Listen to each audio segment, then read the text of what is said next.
This is Contract from Below. We're ranking every new choose a background commander in Baldur's Gate. Alright, we're starting with Val Candlekeeping Researcher. This card's really interesting. I'm putting it in the strong tier right now. So they make mana equal to their toughness, and they start as a 2/3. If you combine this with the background Raised by Giants, they become a 10/10. And then if you have something like Staff of Domination, you just can go infinite and win the game on the spot. Yeah, I mean, it's a 3 card combo where you already have two of the cards basically in your hand. It's pretty Right? good. I mean, Seems good. Alright, what do you think of the new Volo? I like that. That's pretty neat.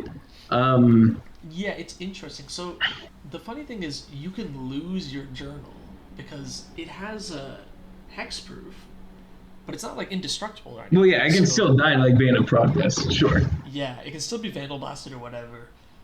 So, but I kind of like the flavor aspect of like, oh, I'm writing down all the monsters that I see in my journal, and then if you lose your journal, you got to start all over again. Yeah, I agree. I think he's really cool. One important thing to note is like with the old Volo, you were able to just cast like shapeshifters because on the stack they were a different type than what you already had on the battlefield. This Volo, you can't do that the same way because once you cast shapeshifter once on the stack, it goes in the journal. So having a bunch of shapeshifters doesn't help like it does with the old Volo. But I think this is a really like unique, powerful commander. I think so too. I think it's a good draw engine. I think it's fun. I definitely think unique is a perfect like way to put it. Safana, Calimport Cutthroat. A 3-mana 3/2 with Menace. At the beginning of your end step, if you have initiative, create a treasure token. Create 3 of those if you've completed a dungeon. So not it doesn't have to be the initiative one, it could be any dungeon. So this is a cool like black venture deck, right? Or black plus any other color combination. I mean, I think it belongs in mid. I don't think it's crazy. To Yeah, me, I wouldn't play it. Like, I mean, it's some nice incidental effects, but I it mean, just I makes don't some know. treasures, it's not that crazy. Yeah, I don't know. I'm not like a huge fan of it, but it does make treasures, and it is dungeon tribal. Alright, how about this next one? Savok Deathbringer. A 4-mana 3/4 human knight at the beginning of each player's end step. If no permanents left the battlefield this turn, that player loses X life, where X is Savok's power. That's interesting. Right? So it kind of forces people like they want to either I like sacrifice this. things or do combat to, or they take damage. Yeah, I mean, this is really good in like an aristocrats deck because I mean you want to sacrifice things all the time. You You can can you you can can put raise by the giants. giants, yeah. Exactly. You So can I put think 10-10. you could also go mono black aristocrats and play the background cultists of the absolute. It's 1 black. Commander creatures you own get +3/+3 flying, death touch, ward, pay 3 life. And at the beginning of your upkeep, sack a creature. This makes him huge already, +3/+3, and then already makes you sacrifice things to like fit into that whole theme. Yeah, I think that's good. I think he's a fun card. I put him in the fun category. I agree. I like this one a lot. I kind of want to build around him. Shadowheart Dark Justicar. Black and 1, sacrifice another creature, draw X cards, where X is that creature's power. You Does can, this go well with any of the backgrounds? yeah, I think you pair it with Street Urchin, which makes your commanders gain the ability to pay 1, sacrifice another creature to ping something. It gives you red, and then your commander, because like this has to tap to sacrifice, but if you want to sacrifice multiple things, Street Urchin means now you have additional not tapping related sacrifice ability. Yeah, that's good. I like that. Once again, it's really good for your aristocrats. When you want things to die, you're getting good value. I'm gonna. I think for I think now. that's a strong. What? I think yeah. I was gonna say I kind of want to put it at the very top. Yeah, I mean it's good. Sacrificing creatures is good. Drawing cards is good. This next one might be my favorite one. All right, let's see. That one is Sivrus Nightmare Speaker. You want to give it a read? okay. Let's do it first. The Nightmare Speaker. 3 colorless in the black. A legendary snake cleric warlock. 3/3. You can tap them to sacrifice another creature or an artifact, and when you do, each opponent will mill a card, and then you can return that card. Oh wait, no, I'm sorry. You mill a card, You and then mill a you card can. for each opponent, yeah. Yeah. You mill a card, and then you can return that card from your graveyard to your hand, unless they pay 3 life. So I kind of like this a lot, right? You sacrifice something crummy, like a 1/1, and then for each opponent, you just flip the top card basically, and It then goes those into go your to your hand. hand unless they pay life. Yeah, and they can't do that forever, so that's really good. I like that. Yeah, I like this too. I think it's very political too because like they get to see the card, and you can be like, hey, that's spot removal. If you give it to me, I'll use it on this. Yeah, I mean, I like that. It encourages fun type of teamwork. It kind of reminds me of I want to say Aetherios, kind of does a similar thing, right? Where It does things have, come yeah. back If they with can't, because it is pay life, if an opponent is at 2 life, the card that you flip from them, you will always get it back. mhm. I think it's not that strong because if you do flip something scary, They're they just can gonna get rid of it, yeah. But it's not late game, I think it's really putting pressure on people. if you play him with Cloakwood Hermit, this gives you tokens to sacrifice, and then Yeah, also if they don't give you the creatures, then they go to your yard and it triggers the Cloakwood Hermit. So I think you can build like a green black kind of Golgari graveyard deck with a lot of recursion and stuff. And I think if you have like a high enough density of recursion, it kind of doesn't matter where the cards go, you know? all right. Viconia Drow Apostate is a legendary creature, elf cleric, 3 mana, 2/3.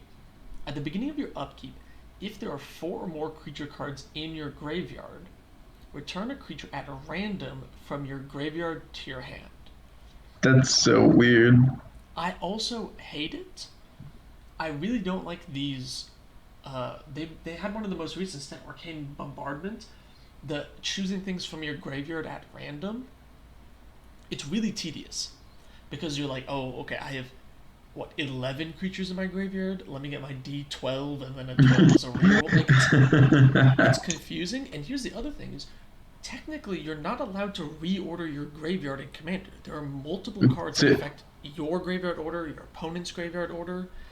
I generally don't like cards that care about randomness, especially something like just bringing a card back to your hand. And it's only creatures too, right? Yeah, so Is I this our mean, is this our first trash?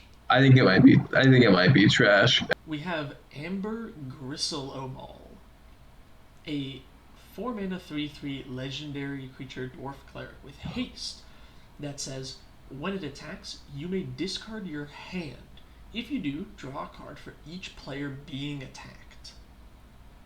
That's interesting, but best case scenario, you're drawing 3 cards.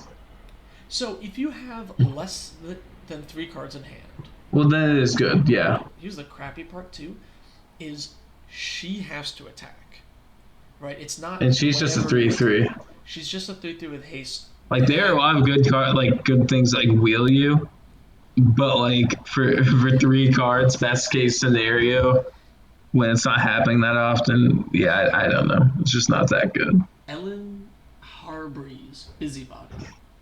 A 4 mana 2/4 legendary creature, human peasant. You may tap, look at the top X cards of your library, where X is the number of tokens you created this turn. Put one of those cards in your hand, and the rest on the bottom in a random order. I like it. I like it too. It's card draw in mono white, and I like that it can't. Well, it's not even mono white, dude. You're you have a background. You can You can you can go add. Selesnya. Although honestly, like if I'm playing a Selesnya token deck, she's probably one of the 99. So here's what I want to If do you, with her. Is I want to play Smothering Tithe and then wheel and make like a billion treasures and then like dig through my deck for another wheel to do it the next turn. I like that. I like that a lot. I don't know how good that is, but it's funny. It is funny. I mean, I don't know. Like getting a bunch of treasures is pretty good. I like that if you make a token, you can just tap her to draw 1 card. I But don't I know. think as far as in the command zone is concerned, she's kind of mid. Ganex Hunter. Hunter. Yeah. 3/4 flying dragon. Whenever Ganax, or another dragon enters the battlefield under your control, create a treasure token. Meh. Okay, Gut, the true soul zealot, a legendary goblin shaman for 2 colorless and a red. He's a 2/2. Whenever you attack, you can sacrifice another creature artifact, and if you do, create a 4/1 black skeleton creature token with menace that's tapped and attacking. I And like you this. don't have to sack it. You And don't you have to don't get have to rid of the token. sacrifice it. Yeah, I like that a lot. Pretty strong, I think, actually. I think so too. He's popping out bodies really quick. He's popping out Maybe you're fours. running like a relentless assault. You're getting like multiple combat phases, so you can like get more skeletons. Uh, Oh, if you add green, you would get token doublers. Token doublers that would be good too. So yeah, skull And clamp with what this would too. you? Oh, skull clamp. Yeah. I mean, I there's a lot. agree. I mean, 4/1 tokens. It's pretty strong. I Um, agree. I think that this is definitely a. You can be aristocrats. You can be well, tokens. my thing is, I would probably want to make Gut like strong. I'd probably want to like put some enchantments or something on him so he doesn't die because he is a 2/2. Well, here's the funny thing: is it says whenever you attack, not when Gut Oh, attacks. oh, You don't need okay. to attack with Gut. Gut can literally just chill in the back and do things. Okay, yeah, that's pretty good then. Okay, you don't even need to like Voltron him up. Yeah, that's good. This Are is there any why like backgrounds here that would like go well with them? this is why like Amber or whatever her name was is really bad because like she had to get into combat to like do the effects. This doesn't. Yeah, This is so good. Once you get 1/4/1 and it survives, you can just attack with that 4/1. It doesn't even say non-token. the Oh Master wait, Chef wouldn't be bad. Masterchef is not bad because then you get yeah, you can put like counters on things and also you get like doubling season Green. and parallel Oh yeah, lives. yeah, and cruel Also, tokens. Agent of the Iron Throne is pretty good. Uh, Whenever Things an just dying artifact all or the creature time. dies, right, you get to each opponent loses 1 life. I think this is really sweet. Honestly, I might. I don't know if I'm gonna build him, but I might try him out in the 99 of some decks. I I'll be think he's cool. honest. All right, who's next? Carlock, the Fury of Avernus. This one's strong. Let's see, a 5/4 Tiefling Barbarian for 4 colorless and a red. Whenever you attack, if it's the first combat phase of the turn, untap all attacking creatures. They gain first strike until the end of the turn, and they get an additional combat phase. Yeah, This one's that's. so good. I think that's incredibly good. Like, just giving all your creatures first strike, like already, is very strong, especially with like a 5/4 body. You know, And or you know what's really maybe you're sweet? running gut. Maybe you're running gut like in the 99, like Oh, making 100%. 4/1s like with first strike and menace. And the cool thing again is she doesn't have to attack. And like don't like raised by giants make her a 10/10. Just Voltron people out of the game. Criminal past commanders you own have this creature gets plus X plus O, where X is the number of creature cards in your In the graveyard. graveyard. Why not, right? Abadel Ardoran. I think it's Orange. Abdel Adrian. Oh, son. I'm illiterate, dude. It's okay. A 5 mana 4/4 for 4 and a white, human warrior. When it enters the battlefield, exile any number of other non-land permanents you control until it leaves the battlefield. And then you make a 1/1 soldier for each permanent exiled this way. I'm gonna give it trash because it has ward in the card name and it doesn't have ward like it's an ability. That's true. That's true. Um, I think this is a weird blink tokens commander. He's kind of mad. Yeah, he's mid. There's not much to say about him. Alright, Okay. Ill Blade of Frontiers. Red and 1 for a 1/1 human warlock. If you would roll 1 or more dice, instead roll that many dice plus 1 and ignore the lowest roll. So you get advantage. Yes, you get advantage, exactly. And then whenever you roll 1 or more dice, put a counter on it. I like this a lot. I don't know if it's good, but I like it a lot. I know I was just complaining about randomness, but like this is way more fun than Viconia. I Like agree. you're putting this like in your Zinder split deck. It's a counters commander, kind of, so you can go like red green counters with Masterchef. Aranus Gloomstalker. 2 and a green for a 3/3 halfling ranger with Death Touch. Whenever they attack, return target land from your graveyard to the battlefield. It's a Buzzer Crucible, I guess, for... But it ramps you. It doesn't use your land drop. So if you crack a fetch and you attack it, like it actively ramps you. That's true, yeah, because then... Okay. Yeah, I can see that. And Oh, it's it gets to the Death Touch. battlefield. Oh, right, yeah. Okay, that makes it way better. I thought it was This hand. seems pretty good, actually. Yeah, I mean, 3/3 Death Touch for 3 is already, like, decent, but yeah, like, ramping you, I mean, you have to have... This is, like, a very... Like, you have to build around this deck. But, like... You I have like to it. build around it. It's kind of like a Gitrog monster deck. It's like a graveyard lands thing where you're like you're using cycling lands and then attacking to put the cycling lands into play and stuff. Yeah, I like it. I think Unique's a good place for it. Halsin, the Emerald Archdruid, a legendary elf druid for 3 colorless and a green, 2 power, 4 toughness. You can pay 1 mana. You do not have to tap it. So at instant speed until the end of the turn. Target tokens you control become a green base creature with base power and toughness 4/4, in addition to its other colors and types. Yes, I'm already thinking you play as like Inspiring Leader. You go Celestia tokens. I like that it says target token. You can turn treasures into 4/4s. Oh, I didn't even think about that. Yeah. Right? You can turn Yeah. food and clues into 4/4s. Like maybe like you're just like using this guy as a mana sink to swing out with your extra tokens. I like him. I He's think cool. with like Academy Manufactor, and you play like a clue treasure food deck of some sort, and you make a bunch of these like random tokens, and you're in green, so you just pump out mana, and when you're ready to swing, you just animate them all with your commander, and then you have a bunch of 4/4s. I'm gonna put it up here in the unique category. Yeah. Actually, like this card's cool.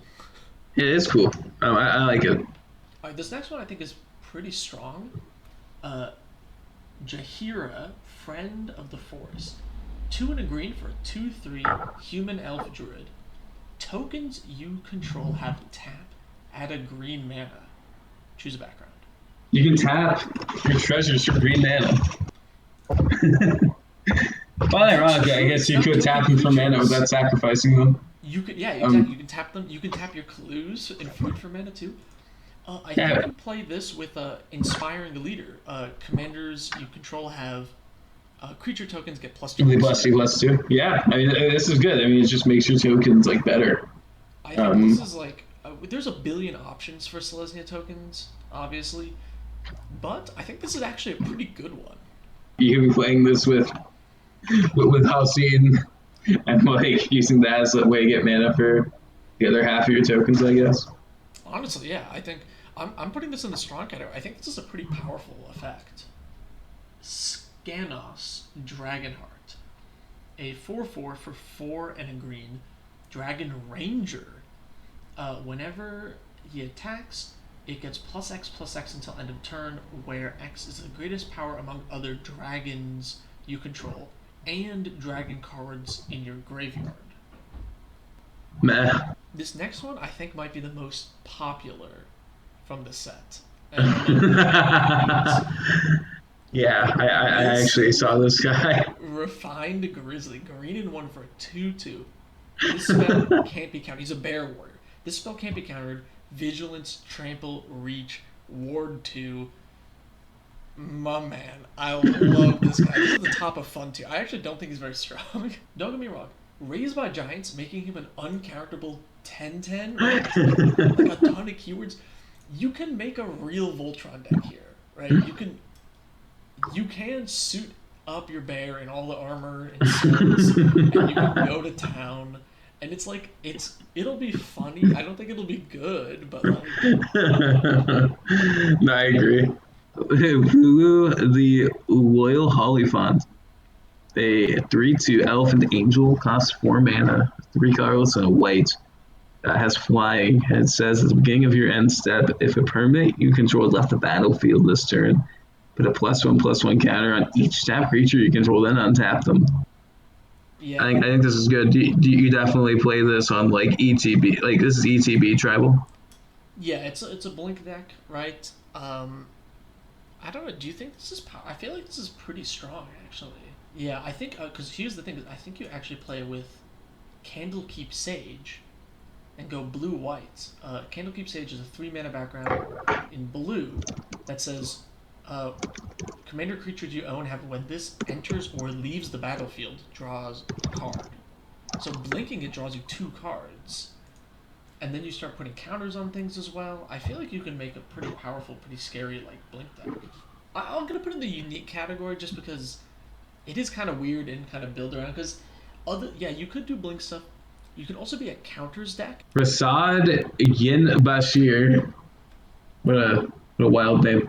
A 0/3 human monk for 2 colorless and a white. Each creature you control assigns combat damage equal to its toughness rather than its power, one of those cards. Yeah, And whenever it attacks, if you have initiative, double the toughness of each creature you control till the end of turn. I've seen like this Doran like decks go pretty hard and doubling that on initiative. This initiative happens on damage, right? So you have to hold on to initiative for a full turn that's the cycle. awkward thing. Yeah, is you have But to hold on to you're it. running a bunch of tanky guys. You're And running here's the a thing: is initiative again works like Monarch. So if you just play something that says like ETB, take the initiative. yeah. Okay, yeah. Yeah, I like this card. I think it definitely is strong. Like I I think it's think pretty strong too. I think you run Celestia, which apparently I think it's like the fifth time I've said that today. But I think you run Celestia, get really high toughness creatures, and they're not going to take away initiative from you more than likely. And you're just swinging out. You probably try to like get vigilance on your guys. I think it's good. Maybe definitely better in the 99. You play him in like Doran, I think so. but I still think as a commander he is strong. Next one is Alora Merry Thief. Whenever you attack, oh, she's a 3 mana 3/2 in blue. Whenever you attack, up to one target attacking creature can't be blocked this turn. Return that creature to its owner's hand at the beginning of the next end step. Nah, Gale the Gale Waterdeep Prodigy. Yeah, so Let's see. 3 mana 1/3, legendary creature human wizard. Whenever you cast an instant or sorcery spell from your hand, you may cast up to one target of the other type from your graveyard. Instead, exile it. So you don't cast it for free, but you can spend mana to cast it. Interesting rules thing about Gale. You can you can pay additional costs because it's like you're casting the thing from your graveyard as if it was in your hand Uh essentially. huh.